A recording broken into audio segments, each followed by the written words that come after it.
राधे राधे, हरे कृष्णा। कैसे हो आप सभी लोग? आशा करती हूँ आप सभी परम मंगल में हो गए, स्वस्थ हो गए, अच्छे हो गए। सर्वप्रथम आप सभी को कार्तिक मास की अनंत और अनंत शुभकामनाएं।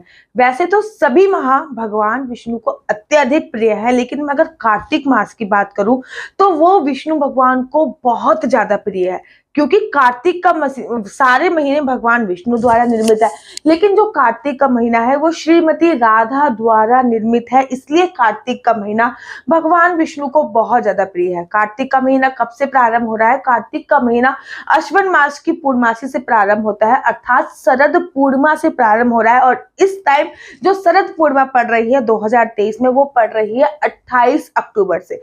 28 अक्टूबर से कार्तिक का महीना प्रारंभ हो रहा है, जो कि 27 अक्टूबर तक रहने वाला है, अर्थात कार्तिक की पूर्णमासी तक रहने वाला है। कार्तिक स्नान जो होता है, कोई कोई लोग एकादशी से प्रारंभ करते हैं, वैसे 99% लोग जो होते हैं वो पूर्णमासी से ही प्रारंभ करते हैं। कार्तिक के महीने में हर चीज की अपनी विशेष वैल्यू है, लेकिन अगर मैं 5 चीजों की बात करूं तो इसकी बहुत ज्यादा सर्वोत्तम वैल्यू है। नंबर 1, कार्तिक स्नान। नंबर 2, हरिनाम संकीर्तन। नंबर 3, दीपदान, अर्थात जितने भी दीपदान कर सकते हो, इन सबके बारे में डिटेल में भी बताऊंगी।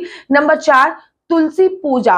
और नंबर 5, भगवान के नाम का सिमरन ज्यादा से ज्यादा करना। तो सबसे पहली बात कर लेती हूं मैं कार्तिक स्नान के बारे में।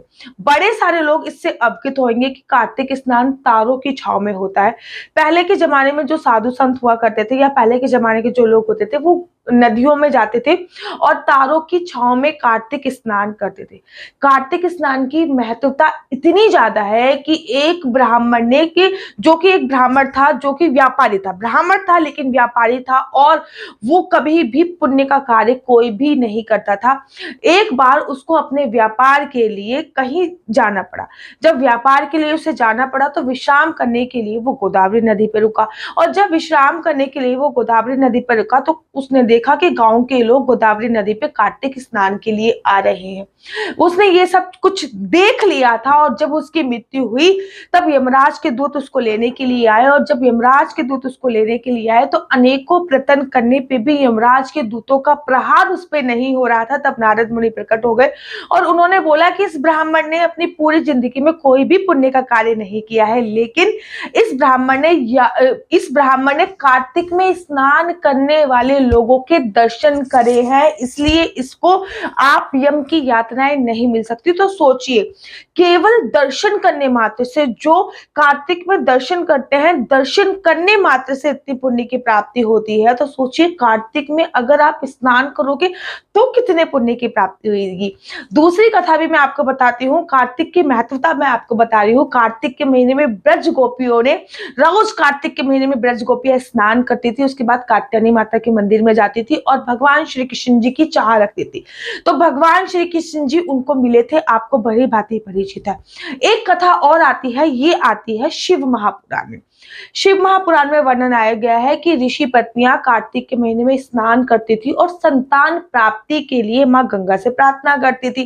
कार्तिक का ही महीना चल रहा था, तो कार्तिक के महीने में जब वो स्नान कर रही थी तो उनको एक पुत्र की प्राप्ति हुई थी, जो भगवान शिव का ही पुत्र था, आप लोगों को पता है। और उन्होंने वो पुत्र कार्तिक के महीने में उनको प्राप्त हुआ था, इसलिए, और वो कीर्तिकाएं थी, इसलिए उनका नाम कार्तिकेय पड़ा था।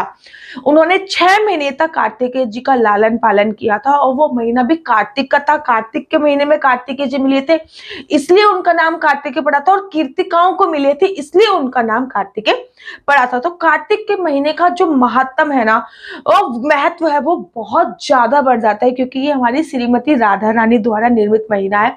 और कार्तिक के महीने का स्नान, अगर आपकी जिंदगी में कुछ भी समस्या आ रही है तो केवल ये जो कार्तिक का महीना है, जिसमें कुछ 30 दिन के लगभग होता है, ये आपकी जिंदगी को बदल के रखने वाला महीना है। आपको करना क्या है, इन 5 नियम अगर आप ले सकते हो तो बहुत अच्छी बात है। आप सुबह सुबह स्नान का नियम ले सकते हो, फिर आप तुलसी पूजा का नियम ले सकते हो, फिर भगवान की माला जाप का नियम ले सकते हो, दीपदान का नियम ले सकते हो, पृथ्वी शयन का नियम ले सकते हो, व्रत का नियम ले सकते हो। कार्तिक में अनेकों नियम लिए जा सकते हैं, लेकिन इनमें से कोई भी नियम नहीं ले सकते तो कम से कम आप कार्तिक स्नान का नियम ले लीजिए। मैं तो चाहती हूँ कि आप इनमें से सारे नियम लो, लेकिन कोई भी नहीं ले सकते तो कोई ना कोई एक नियम तो आपको अवश्य लेना चाहिए। कोई ना कोई एक नियम लेना चाहिए। कार्तिक में अभी मैंने स्नान की महत्वता आपको बताई, अब मैं आपको कार्तिक में दीपदान की महत्वता बता देती हूँ। कार्तिक का महीना चल रहा था और एक ब्राह्मण दीपदान करता था। जब वो ब्राह्मण दीपदान करता था तो एक दिन वो कार्तिक के महीने में दीपदान करने के लिए आया और चूहे ने देख लिया। चूहा इंतजार करने लगा कि जैसे ही ये ब्राह्मण जाएगा वैसे ही मैं इस घी को पूरा का पूरा खा जाऊंगा और आज मुझे बहुत स्वादिष्ट घी खाने को प्राप्त होएगा। जैसे ही वो ब्राह्मण गया, उस चूहे ने जलते हुए, उसको लगा कि ये अब लो कम हो गई है, जलते हुए दिए में अपना मुंह डाल दिया और उसका मुंह जल गया। मुंह में थोड़ी सी पूंछे होती है ना चूहों के, वो बाल जल गए।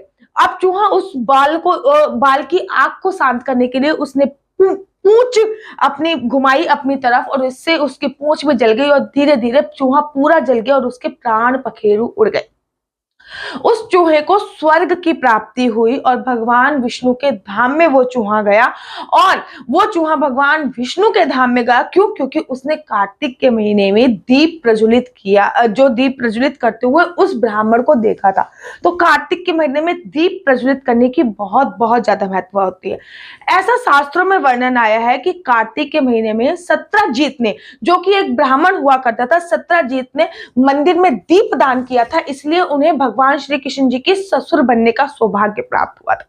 और ऐसा भी वर्णन आया है कि जब वो मंदिर में रात को पूरी रात दीप दान करते थे तो इसलिए वो इतने ज्यादा अमीर थे। अर्थात कार्तिक के महीने में अगर आप दीप दान करते हो तो आपको धन संपदा की कोई भी कमी नहीं होने वाली।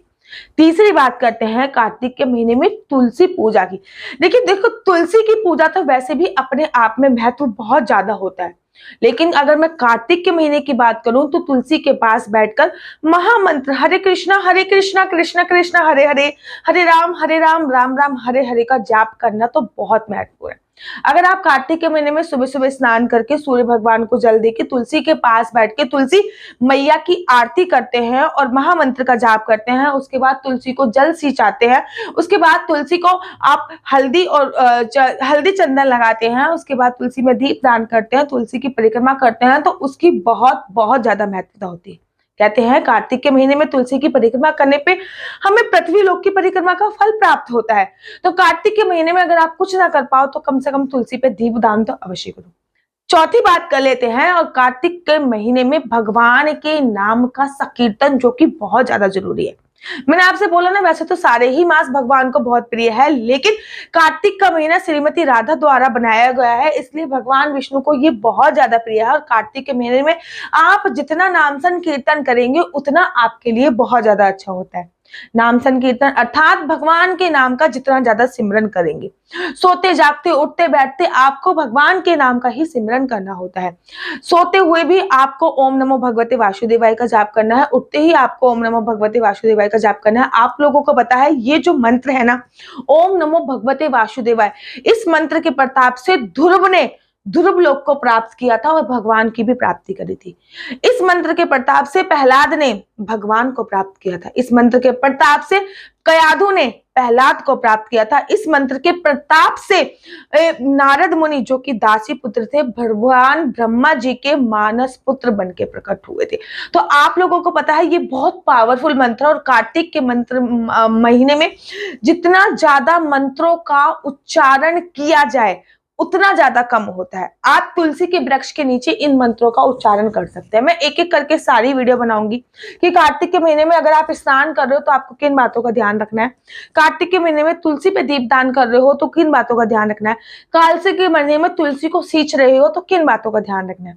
एक विशेषकर बात मैं आपको बताना चाहूंगी कि कार्तिक के महीने से पहले जब भी आपको वीडियो मिले उसी टाइम जाके कामले का पेड़ जरूर लेके आ जाइए। आंवले के पेड़ में साक्षात भगवान विष्णु का मात माना जाता है, और भगवान विष्णु की पूजा अर्चना वंदना करने से उनकी धर्मपत्नी अत्यधिक प्रसन्न होती है। कार्तिक के महीने में ही आएंगी दिवाली, और दिवाली से पहले ही अगर आंवले का वृक्ष आपके पास आ जाता है तो बहुत ज्यादा सर्वोत्तम होता है। कार्तिक के महीने में जो आप स्नान करते हैं उनमें क्या क्या सावधानियां बरतनी है, ये सारी जानकारी आपको दूसरी वीडियो में मिलेगी, क्योंकि वीडियो अत्यधिक लंबी हो जाएगी। आशा करती हूँ आपको मेरी वीडियो अच्छी लगती होगी। अगर आपको मेरी वीडियो अच्छी लगती है तो आप अपना यूट्यूब चैनल हरि बोल को लाइक शेयर सब्सक्राइब करना बिल्कुल भी मत भूलिए। तब तक के लिए मुझे दीजिए इजाजत। राधे राधे, हरे कृष्णा, हरि बोल।